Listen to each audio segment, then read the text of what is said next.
আশ্চর্য বাগান। একটা সুন্দর বাগানের মধ্যে একটি দুর্গ, যেটি ফ্লোরারিসের একটি জাদুর এবং সুন্দর রাজ্যে অবস্থিত। আর সেখানে একটি সুন্দর মিষ্টি ফুটফুটে রাজকন্যা ছিল, তার নাম অ্যালভিন। সেখানকার সবাই রাজকুমারী অ্যালভিনকে ভালোবাসত, এমনকি কথক নিজেও। যখন সে হাঁটত, ফুলেরা উজ্জীবিত হয়ে উঠত, পাখিরা মনমুগ্ধ করা গান গাইত এবং সূর্যের আলো যেন তাকেই খুঁজে বেড়াত আর তার মুখকে উজ্জ্বল করে তুলত। রাজকুমারী অ্যালভিন কতটা নিখুঁত তার চারপাশ দেখলেই বোঝা যেত। সে তার নিজের রাজ্যের মানুষদের খুব ভালোবাসত, তবে রাজকুমার ফ্লোরিনের থেকে বোধহয় বেশি কেউ তাকে ভালোবাসত না। অ্যালভিন এতটাই ভাগ্যবতী ছিল যে সমস্ত ভালোবাসাটা তার জন্যই ছিল।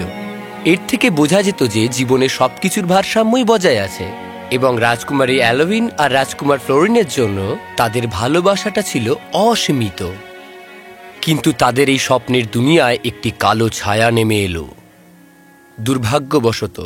আর এটা ছিল দুষ্টু ডাইনি মর্গানা। আমি জানি না ওর মধ্যে কি দেখেছে যেটা আমার মধ্যে নেই। হ্যাঁ, ও সুন্দর আর ও ঠিকঠাক, কিন্তু ওর মধ্যে তো ব্যক্তিত্ব বলে কিছুই নেই। ধন্যবাদ, তুমি খুব দয়ালু। তুমি একটা মিষ্টি মানে। আমি ফুল খুবই ভালোবাসি। আমি এই ফুলেদের ওই বোকা রাজকুমারীর হাত থেকে কি করে মুক্তি দেব? তারপর রাজকুমার ফ্লোরিয়ান আমার কাছেই চলে আসবে, ওর প্রিয় বন্ধুর কাছে। যাই হোক, এটা ভালো নয়। তুমি কি ফুল পছন্দ করো? ও প্রিয় ফ্লোরিয়ান, অবশ্যই আমি পছন্দ করি, ওরা ভীষণ সুন্দর। তোমার মতো? অতটাও নয়, আমি অতটাও সুন্দর নই, কিন্তু আমাদের ভালোবাসা তাই। হুম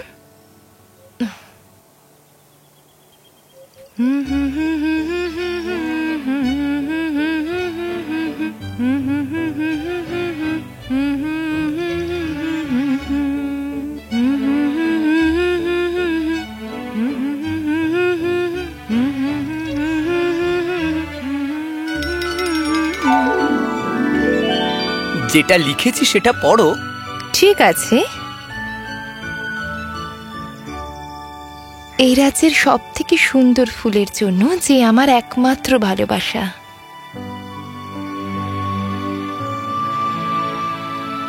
ও কি করে আমার বদলে ওকে পছন্দ করলো? আমি আর এসব সহ্য করতে পারছি না। হিংসার আগুনে জ্বলে মর্গানা অ্যালভিনকে অভিশাপ দেয় এবং তাকে একটা ফুলে পরিণত করে। প্রসঙ্গত, আমি মনে করি যে তার সৌন্দর্য তার সাথে চলে যায়।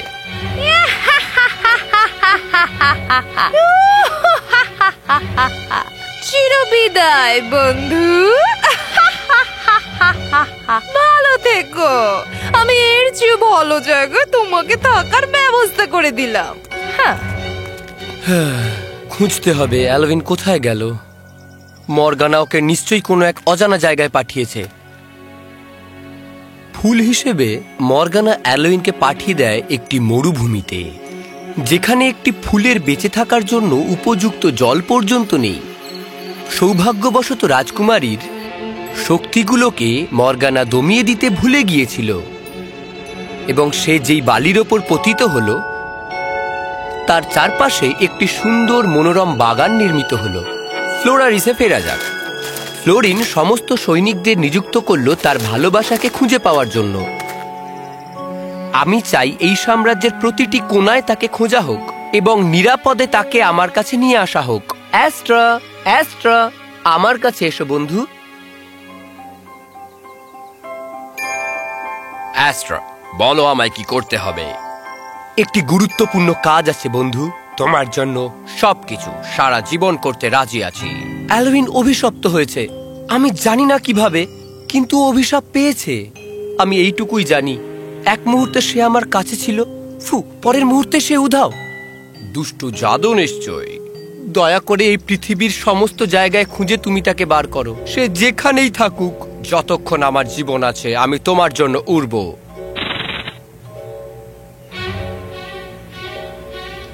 অনেক দিন রাত পার করে অ্যাস্ট্রা অবিরাম উড়ে চলল। বলতে পারবো না ঠিক কতটা, কিন্তু এতদিন যেটা আমি হিসাব করতে গিয়ে ভুলে গিয়েছি।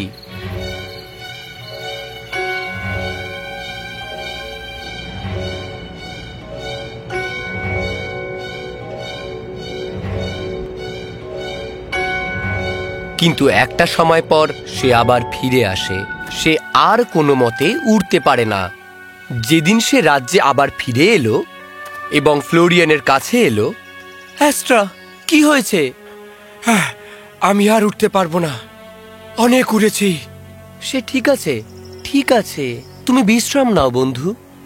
ফ্লোরিয়ান, তুমি একবার আমার জীবন বাঁচিয়েছিলে, আমি সেটারই উপকার ফিরিয়ে দিতে চেয়েছিলাম। তুমি ভালো কাজ করেছো, কিন্তু আমি আর পারবো না। অ্যাস্ট্রা, আমি একটি খুব সুন্দর বাগান দেখি মরুভূমির মাঝখানে। এটা অদ্ভুত, আমি নিজের চোখে বিশ্বাস করতে পারিনি। যাও ওখানে গিয়ে খোঁজো। কিন্তু অ্যাস্ট্রা তার শেষ নিঃশ্বাস ত্যাগ করে ফ্লোরিনের হাতে। ফ্লোরিয়ান হতাশ হয়ে পড়ে তার পুরনো বন্ধুর মৃত্যুতে। অ্যাস্ট্রার মরে যাওয়ার দুঃখকে উপেক্ষা করে ফ্লোরিয়ান নিজের কাজে ফিরে গেল। সে রাজ্যের সীমানা পেরিয়ে জঙ্গলের মধ্যে দিয়ে অ্যালোইনকে খুঁজতে শুরু করে। বেশ কিছু ঘন্টা দৌড়ানোর পর ফ্লোরিয়ান হাঁপিয়ে গিয়ে দাঁড়িয়ে পড়ে। সে একটি অদ্ভুত উইলো গাছের নিচে পাথরের ওপরে বসল।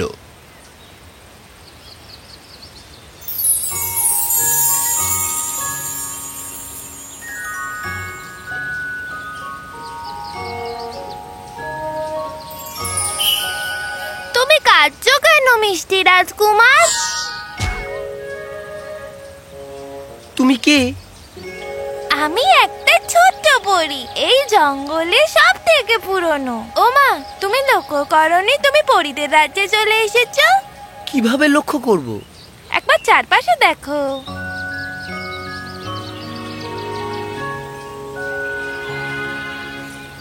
এই গাছগুলো আমার মতোই কষ্টে আছে। কিন্তু আলো এগুলোকে আরো সুন্দর করে দিল।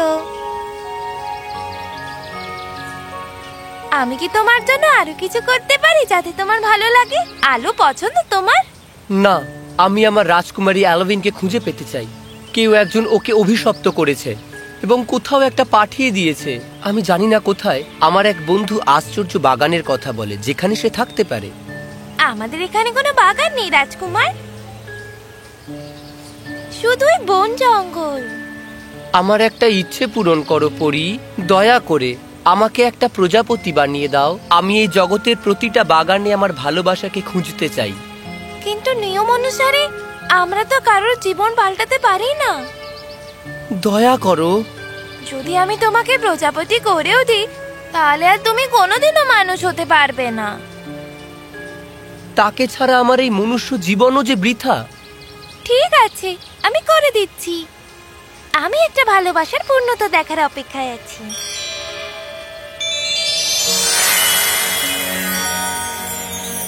মনে রেখো, একমাত্র পূর্ণিমা রাতেই যখন তুমি তোমার রাজকুমারীকে খুঁজে পাবে, তখন তুমি আবার মানুষ হবে।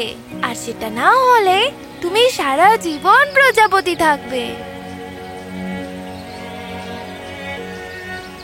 রাজকুমার ফ্লোরিনের দেওয়া কথা মতো সে সত্যি এই জগতের চারিদিকে খুঁজতে শুরু করে দেয় রাজকুমারী অ্যালোভিনকে। ভালোবাসা বাঁধন মানে না। তার মনুষ্য জীবনকে বিসর্জন দিয়ে ফ্লোরিন প্রজাপতিতে পরিণত হয়। সে একটাই কথা জানতো, অ্যালোইনকে খুঁজে পেলে দুজনেই নিরাপদ হবে। কিন্তু ফ্লোরিনের দুর্ভাগ্যবশত সে শুধু একাই সেই মরুভূমিতে ছিল না। একটা প্রজাপতি এই মরুভূমিতে কিভাবে সম্ভব? আমার মনে হয় এটা ফ্লোরিয়ানি। আমি ওকে ওর ভালোবাসাকে খুঁজতে দেব না, ওকে আমার সাথেই থাকতে হবে।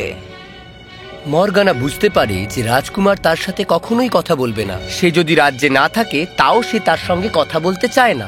সে বুঝতে পারে রাজকুমারকে থামাতেই হবে। এর থেকে বাঁচার চেষ্টা করো।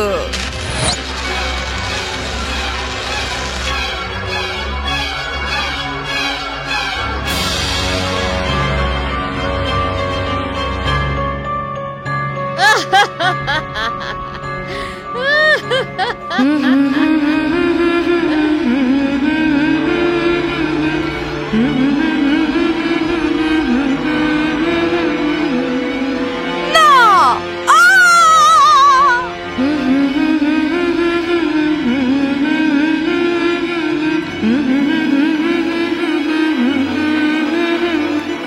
মর্গানার সমস্ত মায়াজাল কাটিয়ে ফ্লোরিন এক আশ্চর্য বাগানে প্রবেশ করলো। তার কিছুমাত্র সময় লাগে সেই গানের উৎস খুঁজে বের করতে। সেই বাগানের মাঝখানে একটি গাঢ় লাল রঙের ফুল ছিল।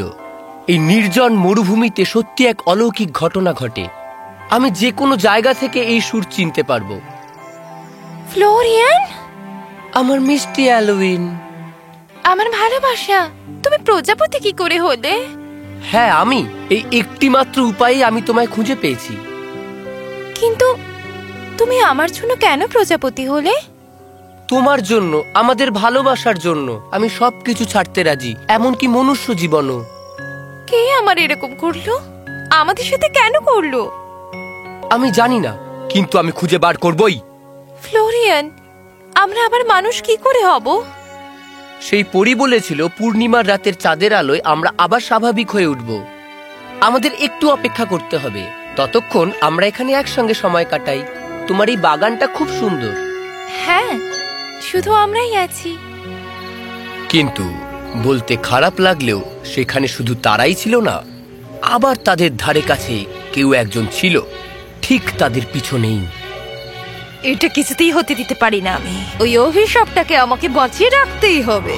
কিন্তু তার এক পলকের মধ্যেই পূর্ণিমার চাঁদের আলো ফুটে ওঠে।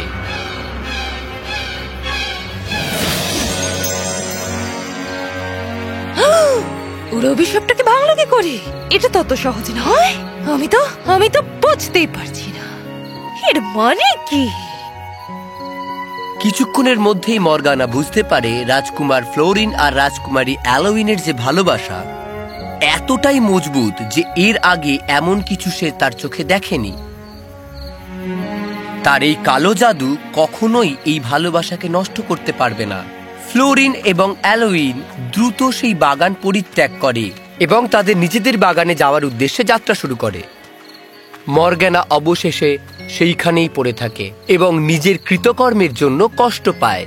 আমি বলছিলাম, জোর করে ভালোবাসা কেড়ে নেওয়া যায় না, ভালোবাসাকে জয় করতে হয়। আমি কখনোই ফ্লোরিয়ানকে ভালোবাসার মানুষ হিসেবে পাবো না, তবে সব থেকে গুরুত্বপূর্ণ, ওকে আমার ভালো বন্ধু হিসেবেও আর পাবো না। ও অ্যালোইন, আমার পুরনো বন্ধু, আমাকে ক্ষমা করে দিও। আমি হিংসের জন্য তোমার সাথে এরকম করেছি। আমি মন থেকে দুঃখিত। মর্গানা তার কালো জাদু করা বন্ধ করে দেয় এবং ভালোর জন্য সে রাজ্য পরিত্যাগ করে একটি সুন্দর জীবনযাপন করার উদ্দেশ্যে, তার সমস্ত দোষ এবং অনুতাপ ভুলে গিয়ে। এদিকে ফ্লোরালিসে ফ্লোরিন এবং অ্যালোইন বিবাহ সম্পন্ন করে এবং সেই আশ্চর্য বাগানটিকে তাদের সাম্রাজ্যে প্রতিষ্ঠা করা হয়। সবাই তাদেরকে মন ভরে আশীর্বাদ দেয়। সেখানে থাকা প্রতিটি মানুষই ভালোবাসার এই শক্তিকে অনুভব করেছিল, ত্যাগ এবং সেই আশ্চর্য জাদু যা দুটো হৃদয়ের মিলনের ফলে উৎপন্ন হয়।